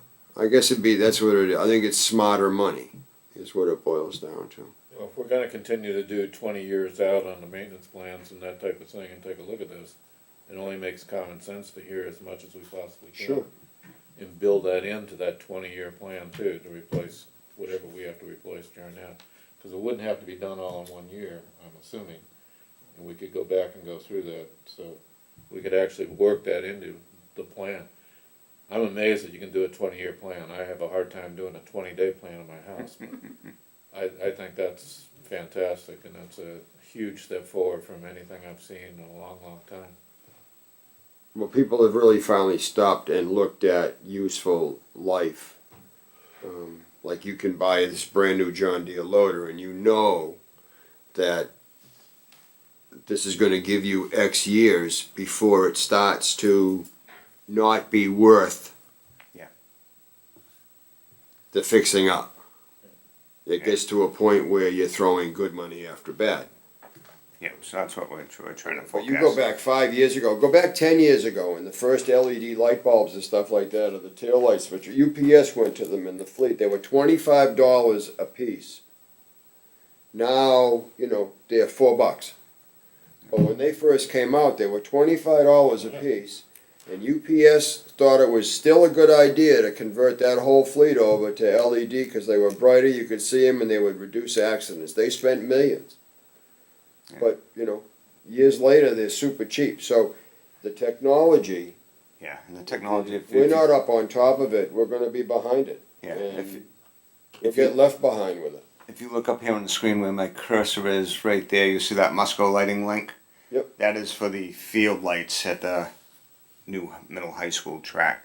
So from here, I can turn the lights on, I can turn the lights off, I can set up time schedules, I can That's do cool. multiple things. But the amazing thing is, about 3 weeks after they were in, I got an email from Musco, which is in Oskaloosa, Iowa, I believe. I got an email saying, check pole 4, light bar 1, light 3. I think you have a light out. That's scary in a way. Sure enough, I went and turned them on, and there was a light out. They gave me instructions on how to check a control fuse and do a couple things. If that didn't work, contact them. Went through the process, and it's probably a bad driver, so they are sending one of their reps out. But before I think anybody in this town knew we had one light out, they knew it because they monitor it. So it's incredible what technology is doing now. And ultimately, So- that's gonna save the town a tremendous amount of money. It's a little more expensive in the get-go, but the payoff on the other end, Yeah. it's like converting everything to LEDs. And we looked at that. We looked at the old lighting technology because it was cheaper when we were doing this project, and we were trying to be as cost conscientious as we could. And we weighed out, how often are they on?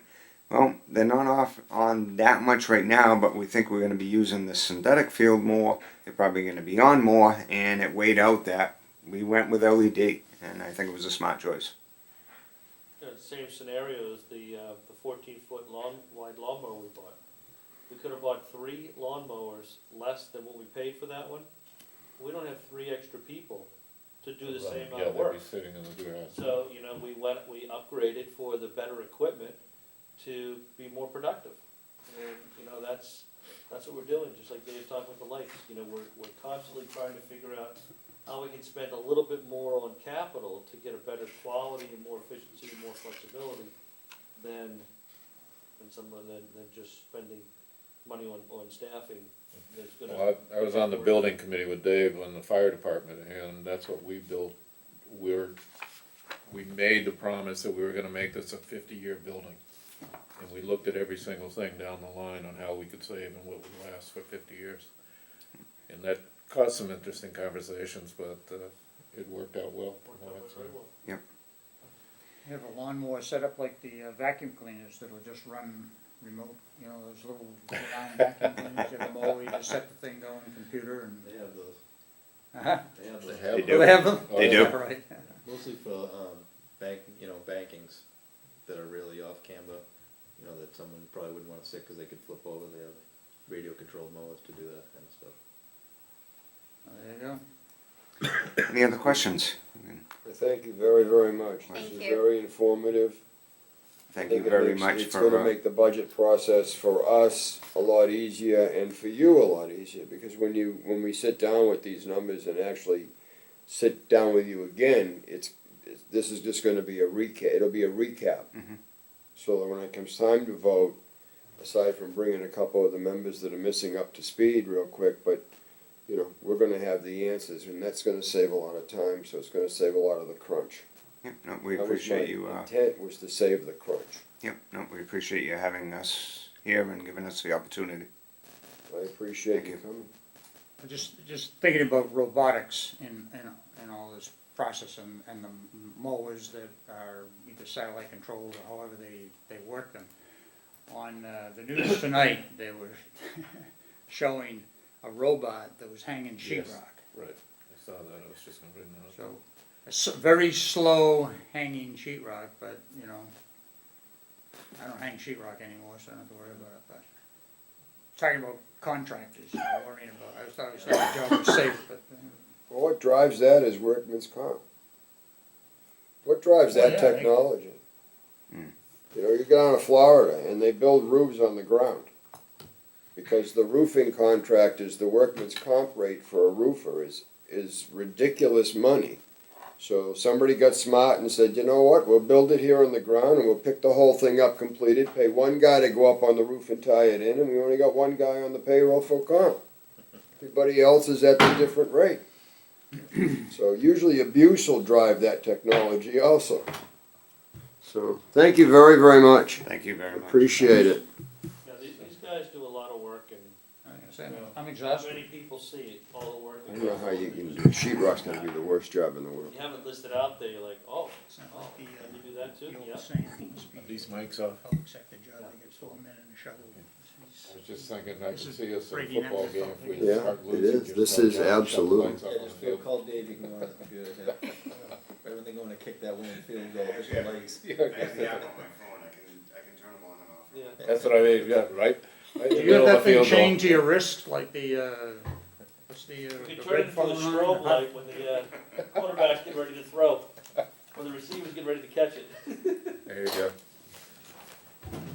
Thanks again, Thank you guys. very much. Thank you, gentlemen. I'm gonna skip over the minutes for just a minute, and we're gonna go for just a minute, and we're gonna go to the unanticipated. Michael, I think you had said earlier you had something you wanted to mention. Yes, I'm gonna try to assign some more work to you guys. All right, at our previous town meetings, we have been receiving money articles as citizens petitions. The warrant process has closed. It closed yesterday, and over the years, we used to get like $12,000 or $15,000 for requests from different groups. 2 years ago, it went up to 18,000, I think it was, with YPAC asking for 5,000, and now this year we have $6,000 for Shane Gives Thanks to buy food out of taxpayer dollars, and so now we've got about $23,000 in request. And I'm not here to talk about the pros and cons of any one of these organizations. What I am seeing is I'm seeing a trend from where nonprofits are coming to the town, putting in a citizen's petition article, and requesting money to run their program or to sponsor their program or whatever it may be. And again, I don't necessarily have an opinion one way or the other whether it's a good program or bad program or any of these are. What I'm seeing is a trend. And that trend, I believe, needs to be vetted through the town prior to town meeting to determine, A, do we think this is a good use of public taxpayer funds? Or do we think that these nonprofits should act like nonprofits and try to get money that isn't taxpayer funds? Or do we think, okay, we want to commit to, I'm picking a number, no more than $20,000 per year or $10,000 per year, and with that we'll divide it equally amongst the certain number of funds. I mean, you can go in a bunch of different directions. But again, I just don't want us to all of a sudden get in 3 years from now we got 45 and then 75 and $115,000 of money that we're voting at town meeting to give to a nonprofit group just because they requested it. So what we have this year that's requested money is South Shore Resources and Advocacy. It's apparently a domestic violence services, and some of these have done services for us before, and they're looking for $3,000. And again, we can look at these and say those are great causes.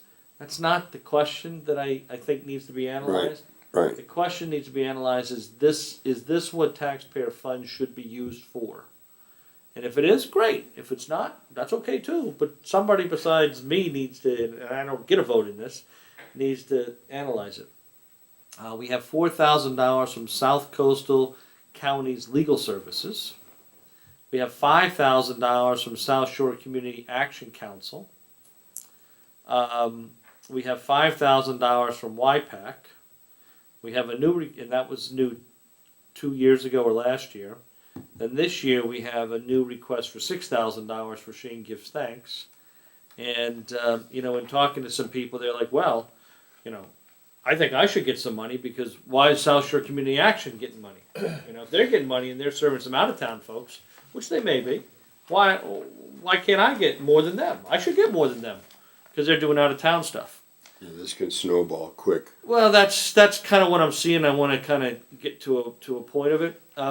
There is legislation that's called.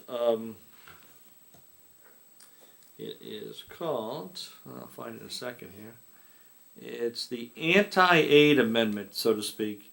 That there is the opportunity to provide public funds to a non-profit. However, there's a focus on nonprofits that are run by the town. So at one point, the food pantry was run out of the COA. So the COA kind of, helped cover some of the cost of it. I don't think we bought any food for it, but we helped do some of the operations of it. And again, this is not about Shane, because I think that that's a great program, and I've donated money there too. But that's my choice to do that. We're here. We need to look at these.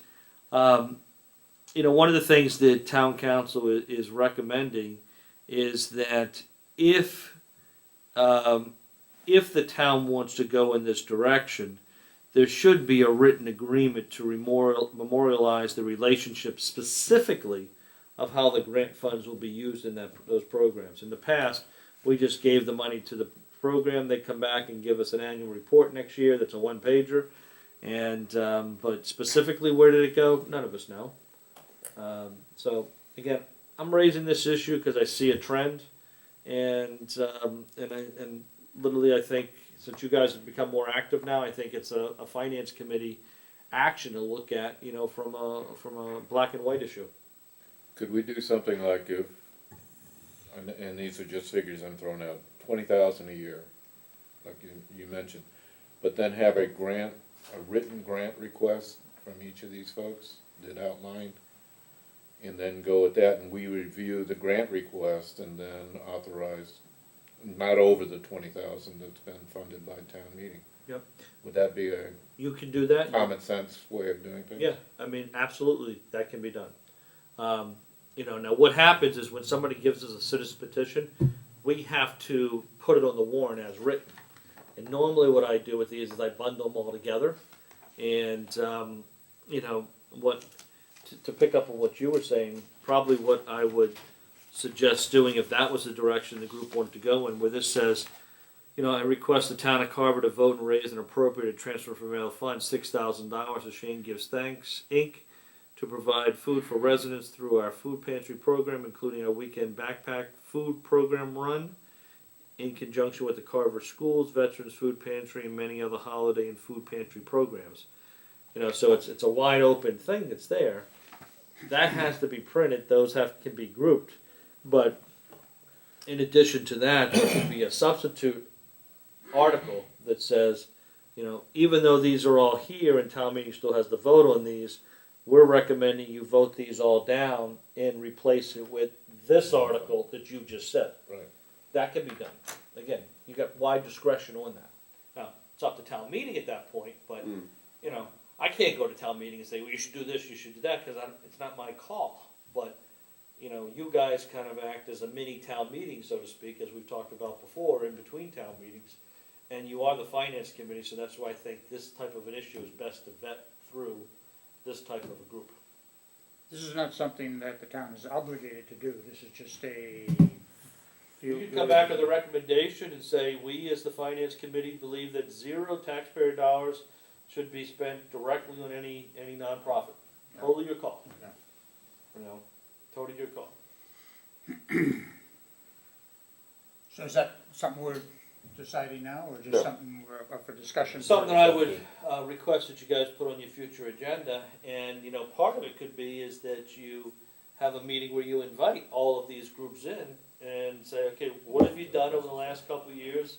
Tell us where the money's gone, what are you anticipating doing now, and tell us why you think the town should use taxpayer money for this. I'd like to see us create some kind of an application process. I like what George said. Look what Craig just went through in the fire department trying to get PPE equipment to apply for a grant. There was a tremendous amount of paperwork involved in that. I don't want anyone to have to come beg. That's not our intent at all, but the more information we have, because every one of these causes are an excellent cause. Whether it's the American Heart Association or Shane Gives Thanks or the Firefighters Benevolent Fund, they're all excellent, excellent causes, and there's pros and cons to all of them. Should the taxpayers be That's the Funding. whole key. things that are we've- normally donations? In or- town meeting, there's already been a precedent that the citizens of the town do want to do these, but I think we need to be responsible in it. And I like the idea of setting, $20,000. And that's all, because if not, then, next year we're gonna have these 5, and then we're gonna have 2 more, and everything. Right, and if But if town we have meeting a wants to set- give it all away, and then all of a sudden we're giving away $75,000 a year, and that's why we can't afford a police officer. But I think, 20,000, I think is sort of a reasonable amount, Right. and that way, if we have, And then you have competing grant requests Yeah. basically coming in. That's right. Also with the requirement to do a follow-up to those grants where they say what they did with the money that they've been appropriated. Because I know most of the grants, like any place, you have to give back a feedback. Or We you could do get your 20,000 chance, yeah. as the amount of money with a Paying cap. that money back. No individual grant more than Fire station 2,500. in Maine do. So that way it lets you have some, it lets you have more that you can give away, without anybody coming in and getting the lion's share of it. In the past, what has it been? I know you just said it's escalating now, but has it usually been about 6,000 a year or? No, I think when I first started Okay. doing it, I had maybe like 12,000, Okay, and then it went to 15, and then to 17, and now it's at 23,000. yeah. And here's the thing. It takes 10 signatures and 15 minutes to write the article, and if you submit it, you've just got that work done for an hour's worth of work.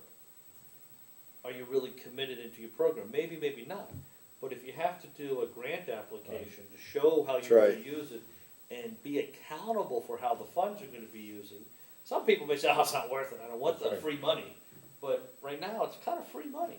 And again, no one's ever said anything about it in the past because they were small numbers. And when you're running a $40 million budget, it was like, okay, no one at the time was going to get up and say, okay, domestic violence is something we don't want to support. You know what I mean? That'll take the onus off of doing that too, is if you have Right. a request in advance. And then, but then when it started to add and add and add, it comes back to the point, okay, what's the, some of these nonprofits should work on their own. Now, the federal government and other grant programs is sometimes they seed you, and then the first year they give you 100%, second year they give you 50%, third year they give you 25%, fourth year you're on your own. And don't apply again. I mean, we work with Plimpton sometimes in Halifax, and we do through the Community Block Program a small cities program. You can't apply every year. So you have to do it for like 2 years, and you're supposed to have the program run 2 years, and then that program supposed to run on its own. If you want to come back for a different program, go right ahead, but you got to wait a couple of years before you can come back and do it. So these are all the things that just need to be looked at. I just don't want in the future for us to be perceived as someone who's automatically going to fund this program every year, and the town's always going to contribute, $4,000, $5,000 to that program because they put in a citizen petition. And that's how it's been. And again, I just think it's starting to grow too Gonna much. increase, yeah. Well, it's not gonna stop there, it's gonna be 4,000, 5,000, then it's gonna be 6,000, 7,000, 9,000, 10,000, inflation, But it's hard for people to say no to something like that, especially when it's not coming directly out of your pocket, Sure. And to me, it should be, $6,000 when it comes to a $40 million budget. You're absolutely It's right. not much, but it is that point but of. it's taking the choice out of some people's hands, which maybe they don't want to do that. I mean, I'd rather put it back, if you wanna donate to these groups, this is what they're looking for, rather than have a carte blanche, Sure. taxpayer money being given. It's like we can't, town meeting can't vote to give money to a church to run religious services. That's part of this that can't be done. Yeah. This, the legislation I was mentioning, there's gotta be some benefit that comes out of it for the town as a whole. And that's what needs to be documented. What is that? What is the town actually getting out of this whole program? As part of this anti-aid amendment. Just a feeling good about doing something. Yeah, but our job is fiscal responsibility. I know. Our job is not Dr. Feelgood. Oh, that's- And not that we don't want, I support the Shane Group. I've written a check too.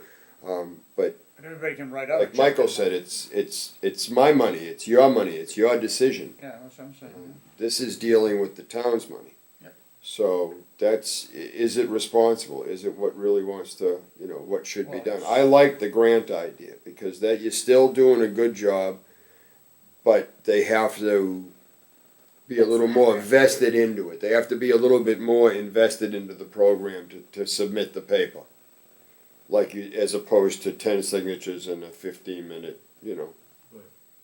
write this out and here's what we're gonna present to town meeting. So, I think it's a great And if you idea. guys went in that direction, then you know, year two, you'd eliminate an article at a town meeting because we just put it in the finance committee's budget that you have $15,000 or $20,000 per year as a line item to give grants out to nonprofits that meet a certain application process. You know, and then the policy, if everybody tries to submit something to town meeting, it's gonna be, you know, voted against, you know, just from a submittal standpoint. We still have to bring it to town meeting, but hopefully people will get their point that it should go through a process. I think it's going to be having it, weaning the particular group off of it over a period of time. You know, you got 2,000 last year, you're only gonna get, like you were saying, a certain percentage of it, so it's not, it doesn't become a large, It's something we can definitely work on, you know, what we want it to be and everything. What the policy will be in the process. yeah, definitely talk about it more, yeah. I think it's a great idea. To talk about it. Yep. The next thing, why don't we read these, you guys got copies of the minutes? I'm sorry. Yeah. You have it? In a minute I'll have them. In a minute you'll have one? You have one right there.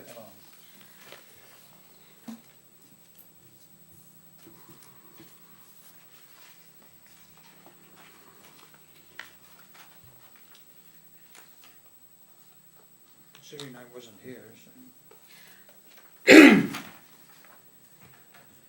So my name was spelled incorrectly. Oh, it is, okay. How do you spell your? Kathryn. Oh.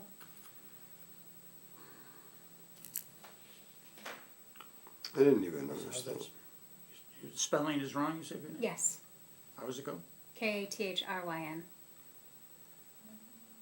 Thryn. Okay.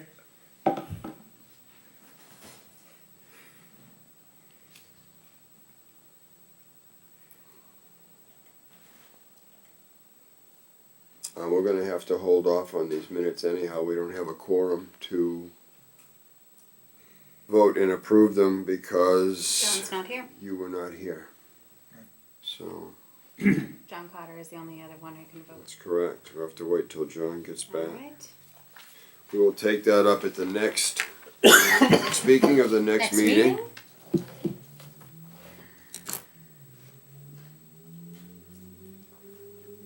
What is the pleasure? I think we're gonna only have the one in December, I would imagine, but then we're gonna be rolling into budget season, where we're probably gonna have a couple in January. This next meeting, we're gonna discuss these couple of things we talked about I tonight, think or- so, and as soon as Michael comes back, I'd like to see, what's the pleasure of the board as to, who next? I think that, Meg LeMay had said something about meeting with department heads and stuff like that, so. Michael, what's the next step for us when is budget process really gonna begin? This is just my notes and the letter from the attorney. Thank you. Just those 4 or 5 groups that have already applied, and you can just kind of see what that is. Okay. So that's what we just talked about. Now, to answer your question, the final budgets, the department heads are preparing those right now. I'll have a balanced budget sometime in December. I think it's due to you guys like the first week in January, and then that's when you start your budget process. Alright, so we can go with the month of December. We could plan in the next meeting to discuss some of this stuff here, as well as perhaps meet with, It would be nice. What I would suggest is that I'd hold off on any departments right now. If you're interested in doing what I just passed out, just, you know, in that, I think that should be on the agenda for the next meeting. I think the Greens Community Act could be on the agenda that's a for the good next idea meeting. too. I think those two things are things that you can wrap up, you know, in maybe 2 meetings before the end of the year, and at least get your feel on what those are gonna be, and then be ready to roll with the budgets coming in January. And I think what we'll end up doing is, I'll come down with the department heads and kind of give you an overall budget forecast and lay all that out. And then, you can start meeting with the different department heads at Departments that going through there. point. Again, keep in mind, what you're gonna get is you're gonna get a balanced budget that, I'm working with all the departments, and, when I have shortfalls, then I go back to everybody and say, okay, here's what your priorities were. We're short $36,000. What can you, of those priorities, which one is your least priority? Yep. And then I come back and eventually I cover the $36,000, again, making that number up. So when you get something, it's been balanced through both Meg and myself and all the department heads, that everyone's relatively in agreement with what that's gonna be. Perfect. The only major changes you're gonna have this year is really gonna be in the operation and maintenance department, and any other consolidation that we're doing with the school, from IT or, again, additional operation and maintenance. We may be looking at some of the vehicle maintenance pieces that are there. So, a lot of it's not gonna be earth-shattering new information. But I think it's appropriate for you guys to each go through the budget with every department and understand what their staffing level is. I mean, today, I think you guys were all amazed at how few I people was shocked. are running the town from an infrastructure standpoint. And yet, we've just invested, $90 million in new infrastructure in the town.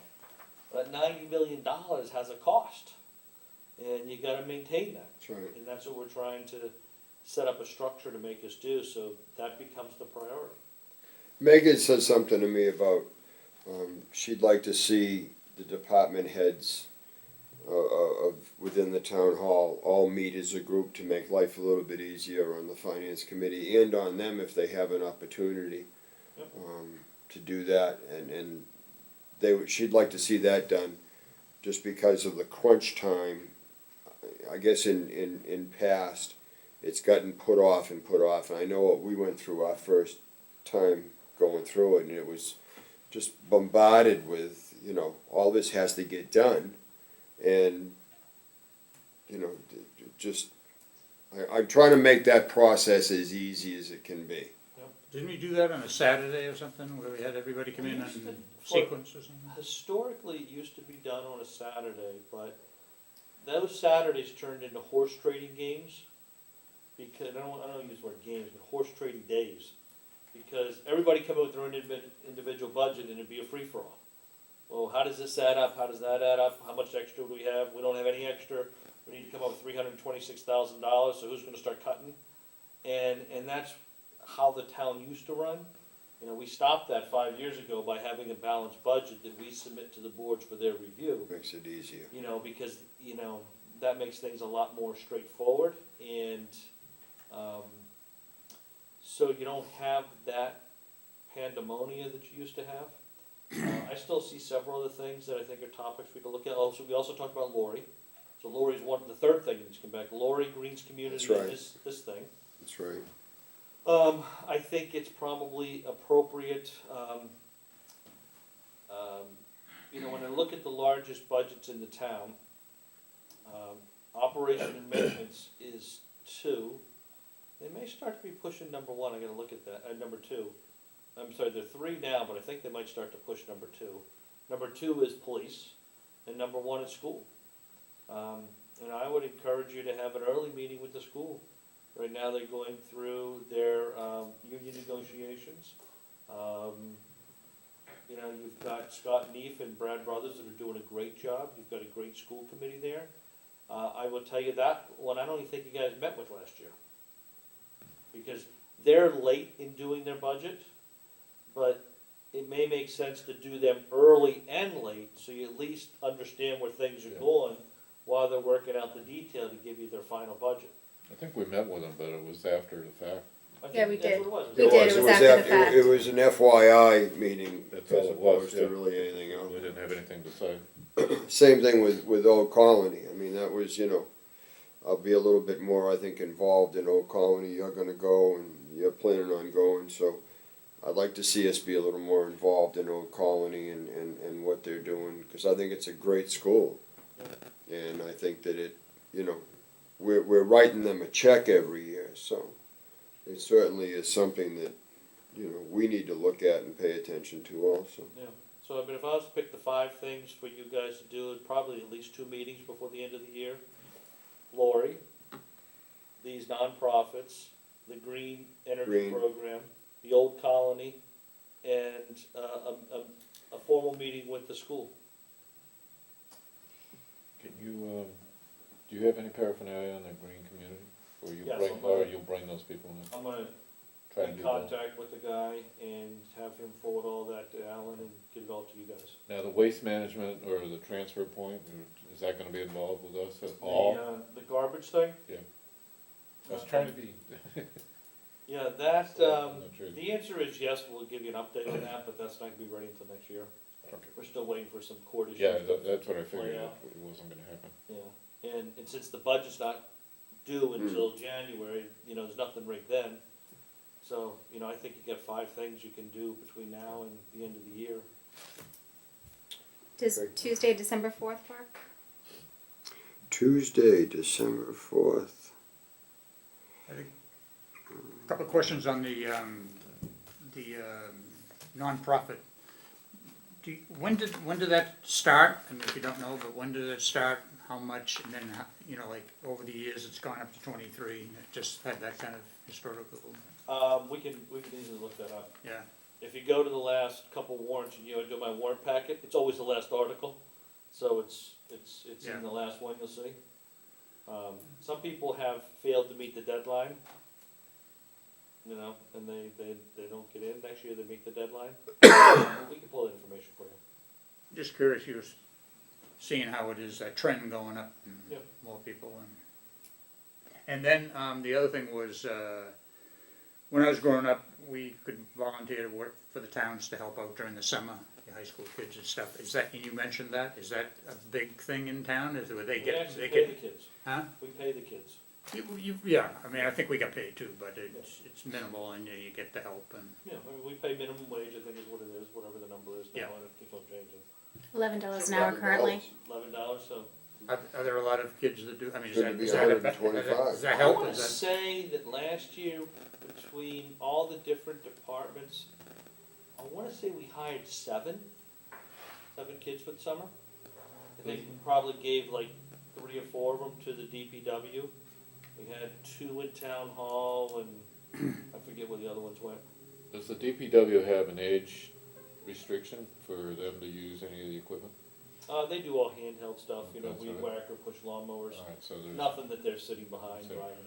is there still a requirement, and I don't know because it's been so long, for kids in high school to graduate, still have a community projects that they're supposed to do? They do have a volunteer or some kind of community. But it's not a requirement for graduation? I don't think so.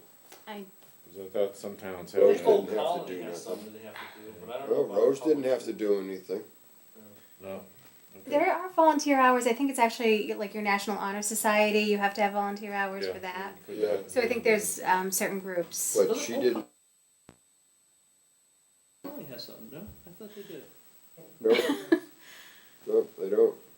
Alright, so, But I know one of the parents over there. Their kid was in National Honor Society, so they needed hours for that. So that could be it. yeah, maybe that's what I'm thinking of, but, again, it's been a long time since I've had anybody in school or that I've been in school, so. And I'm only up to sophomore. That's my highest. So Yeah, haven't made it that far yet. yeah, all my grandkids are too young. Well, I'll give you all 8 of them, how's that? The oldest is 8 years old, you'd have to figure out what to do with them. December 4th. Do you happen to know if there's gonna be a selectmen's meeting on the 4th? Meeting the 20th.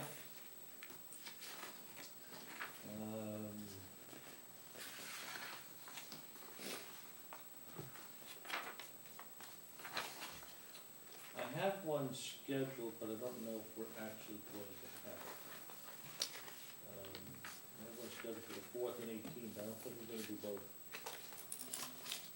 Can we go to the 6th on the Thursday? Is that bad for you? Thursday's a little bad, but I could do Wednesday, the 5th. Wednesday the 5th would work because I don't think, oh, wait a minute, Is the Conservation Commission meeting? Conservation Commission's Okay. gonna conflict. Just check real quick, see. The, yeah, because Conservation's usually the 1st and 3rd Wednesday. I mean, we could do the 11th. That's a Tuesday. What about November 27th? That's open. It's a Tuesday after Thanksgiving. Yeah, we could do that. Anybody interested in that? I'll fully digested the meal by then, so I'm good with Or you can bring a sandwich. that. And that's after the solar meeting. That's immediately following. Solar meeting's at 5. Two of you are gonna be here already. Okay, I didn't know when the next meeting was for that. The Energy Task Force, that's the 27th at 5 o'clock. At 5, oh. This program. So we can roll it right into a Finance Committee meeting. All right, I just have to leave work early. November 27th? November 27th? At 7 o'clock? That's just a discussion of all these items here? It's these items here, yeah, the Green Committee, we can deal with the MGL Chapter 40. I don't know if we'll have any info from Oak Colony at that point. No guest speakers, just a We discussion? might be able to get Scott, Neef, and Brad here. Well, What do you think, seems like Mike? having a discussion of these things here would be, I think, yeah. We can just work on yeah, I these think we things should here. work and on those, I think and the then- school will be a more involved thing, we should Yeah. probably save that. take up the whole meeting. Yeah, this way we can, I yeah, do like to go home. yeah, cause I mean, the thing with the Mass General Law, Chapter Not 40 is always, gonna but be not kinda always. quick. The Green Community Act, I'd like to know more about, Yeah, that's a, yeah. Well, And then anything that's, we might have a handle on what OC is looking for at that point too, so tentatively, so we can touch on it. And then from there is I would see if you can, Shaking his head. I would suggest, I think the school committee on December 11th or 12th is probably when you can get them. I think they have a meeting the 10th, the school committee, Mm-hmm. so I'd say the 11th, 12th, or 13th, try to shoot to meet with them.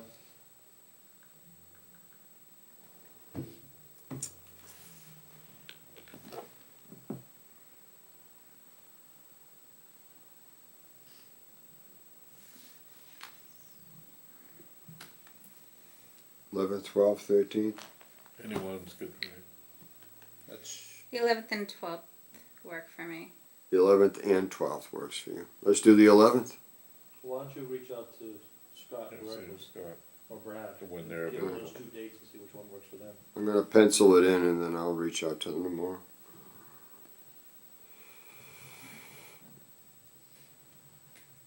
Is that everything? 7. Yeah, I make a motion to adjourn? Second. you're always right on it. Motion made and seconded to adjourn. A discussion? All those in favor? Aye. All those opposed? Ayes have it. Good night.